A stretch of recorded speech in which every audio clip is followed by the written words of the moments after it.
Nung kinumpare ko si JBL at yung DIY nating speaker, may mga nagagalit kasi nga hindi daw natin madadala yung DIY natin sa ating mga outdoor camping at gathering. Si JBL, madadala natin. Kung sa bagay, totoo naman yung sinasabi ni Sir kasi nga yung limit ng ating DIY ay kuryente.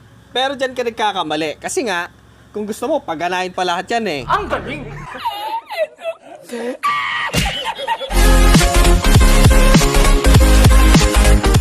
Portability lang ba problema natin? Eto, si Thunderbox Apex Pro ang bahala dyan. Siya nga pala guys, pinapakilala ko sa inyo yung bagong product or bagong power station ni Thunderbox Apex Pro. So yung kasama sa package, ang bigat niya, grabe. Eto yung kanyang user manual, charging brick, tapos yung kanyang AC input. So yan guys, si Thunderbox Apex Pro. Ito yung kanyang detail. Ito guys ay naka-LiPo 4 tapos brand new guys yung kanyang battery. Ang kanyang capacity ay 768 Wh tapos 240,000 mAh. Yung inverter niya ay nasa 850 watts na kayang umabot yata ng 1,200 watts. Okay, tapos solar input pwede sa kanya 18 volt, 8 ampere, 144 watts maximum. AC charging input nasa 14.6, 8 ampere. Meron na siyang kasama. So ito guys. Okay. Tapos yung kanyang mga USB type A ay 5 volt, 2.5 ampere, 12.5 watts na dalawa. Tapos type C 5 volt, 3 ampere, malakas, 18 watts. Okay, so pwede siya sa mga iba't ibang klaseng mga tools or household. Electric fan, pumps, light, internet, yung ating router, rice cooker, mga power tool, refrigerator. So mamaya ay sisilipin natin yung kanyang loob tapos yung kanyang battery. So dito sa kanyang harapan ay meron siyang malaking LCD display. Nandito yung kanyang power button, long press natin. Ayan. So dito makikita yung status ng battery, 13.3, 100%, tapos yung wattage ng kanyang output. Kasama na yung mga iba't iba dito. Yung kanyang DC, yung kanyang mga charging port. Okay, tapos dito naman yung kanyang AC. Yan, long press natin. Makikita dito. Yan. Tapos yung wattage makikita natin real time. Tapos dito sa harap. Pwede natin yung grinder. Nasa 780 watts yan. Try natin dito.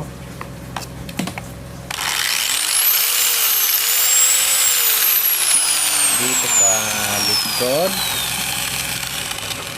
Ayan.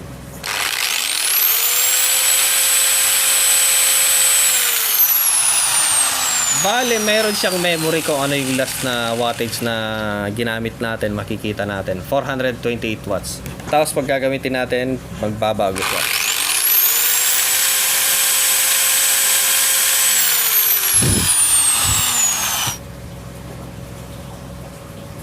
Ayan. Malinis na sine wave. Okay, tapos dito sa side. Ayan. Okay, so naka-parallel siya guys. Tapos LED kasi nga meron siyang ilaw. Ayan, malaking ilaw. Hindi siya maliit. Tamang-tama lang. Okay, tapos kung papatayin natin, long press natin. Okay, tapos nandito naman yung kanyang mga USB output. So check muna natin sa kanyang USB type A. Long press. Check natin. Ayun. Charging. Check din natin sa type C. Ayun. Gumagana siya. Lipat natin dito sa kabila. Yun oh. Yung isa para ano, kontento tayo. Lahat. Tapos meron siyang cigarette lighter outlet para sa mga ref natin. Okay, tapos dalawang output dito. Malamang naka-parallel lang yan pati ito. Patay natin, long press. Tapos ito naman ay para sa solar or dito sa kanyang charging brick or charger. So isaksak natin sa AC. Tapos saksak natin dito sa kanyang DC in. Ayan, charging na sa ngayon. Hanggang 14.6. 14.2 hanggang 14.6. Tapos, ang pwedeng solar panel dito ay yung 100 watts. Dito sa side, ayun. Tatlo pala yung kanyang outlet.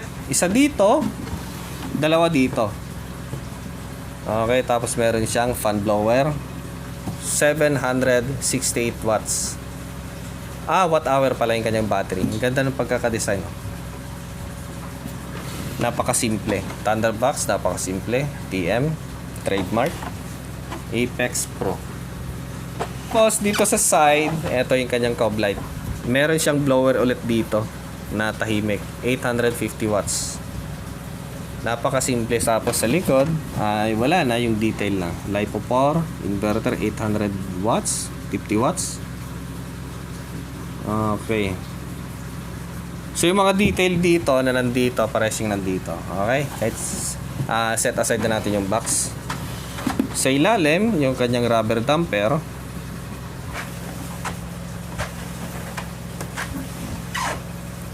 Kung about sa looks, hindi na rin siya pauhuli guys. Almost magkasing spec sila sa EcoFlow River 2. Naka-LiPo 4. Siya nga pala guys, pure sine wave na nga pala yung inverter nito. Ayan, LiPo 4 yung battery, mataas yung capacity ng inverter. Yung looks maganda, kompleto sa mga ports. Although sa kanyang price, di hamak na mas affordable siya kay EcoFlow. Kalahati guys ang kanyang price. Siya pala guys, ang price nito available sa Lazada at Shopee. Ang price nito ay nasa 16,499 pesos. Nasa description box or nasa top comment section. So ito yung gusto kong subukan dito, yung speaker array natin, yung mixer, tapos yung sub. Gamit si Thunderbox Apex Pro. Ayan.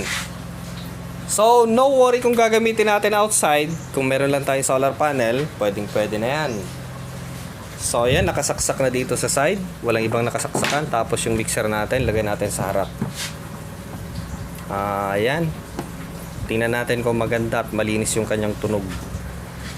Kasi kung hindi maganda yung waveform, hindi siya pure sine wave, maingay. On natin siya. Yun o. So una natin i-on yung mixer natin. Yun o. Magana. Tapos yung ating array. Pakinggan natin kung malinis. Ayun o, ang linis. Walang kaingay-ingay.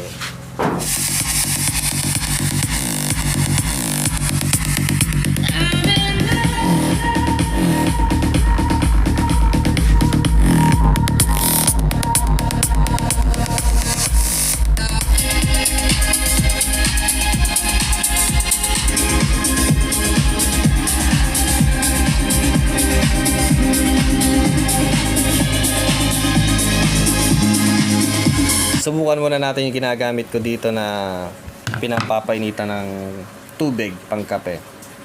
850 watts. Eto, sira na yung kanyang switch. Try lang natin.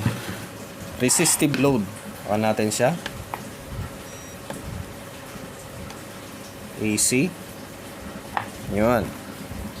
Lagay na natin dito. Yun o. Umabot pa siya ng 900 watts. Kasi nga, pag starting ito, pag malamig yung tubig, talagang mataas yan.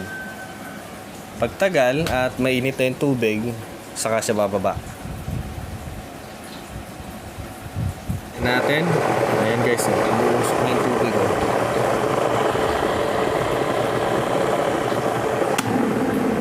So, pasensya na guys, mahina yung boses ko kanina kasi nga yung microphone na ginagamit ko, ito yung DIY lang. Mahina na kasi yung battery niya. So ito, gamit ko na naman.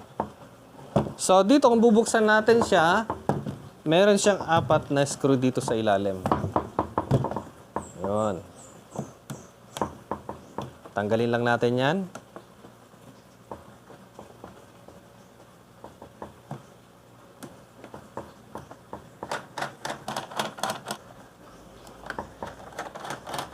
Ngayon ay balik natin ulit. Tight natin. Mahuhulog yung mga tornilyo niya. Tapos yung isa, ayun, tanggal na rin. Yan. So ayan guys yung kanyang inverter. 850 watts. Dalawa yung kanyang ferrite core. Malaki yung kanyang wire. Yun o. Sobra man itong lamesa ko. Parang ano. Yun o. Yun. Sa battery. Tapos dito sa kanyang output, dalawa yung saksakan, no? Pwede sa kabila. Yan, pwede dito sa banda rito. So, pure sine wave po yan. Ito yung kanyang trigger para sa kanyang inverter. Blower naman tong dalawa na to. Tanggalin muna natin.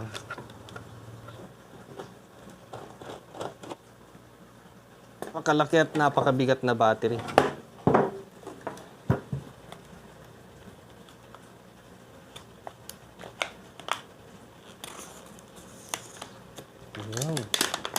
Ayun. Ito yung kanyang battery.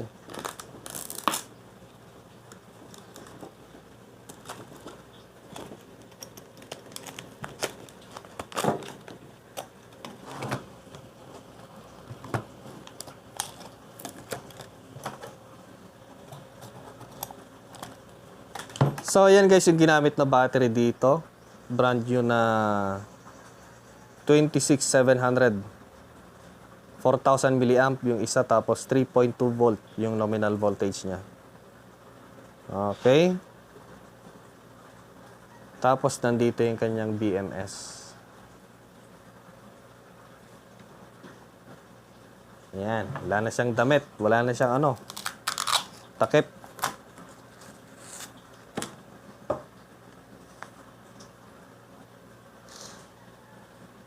Ito yung kanyang output. Papunta sa inverter. So, para sa mga interested na bumili sa power station ni Thunderbox, Apex Pro. And guys, ayos na ayos.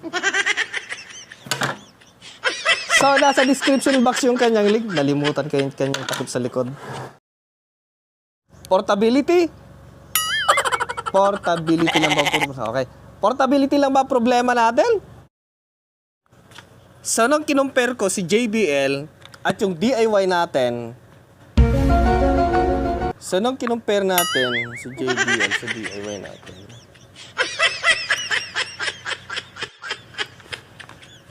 okay. Kung sa bagay, okay. Kung sa bagay, ayan. Kung sa bagay, totoo nga naman kasi ang limit ng ating DIY speaker.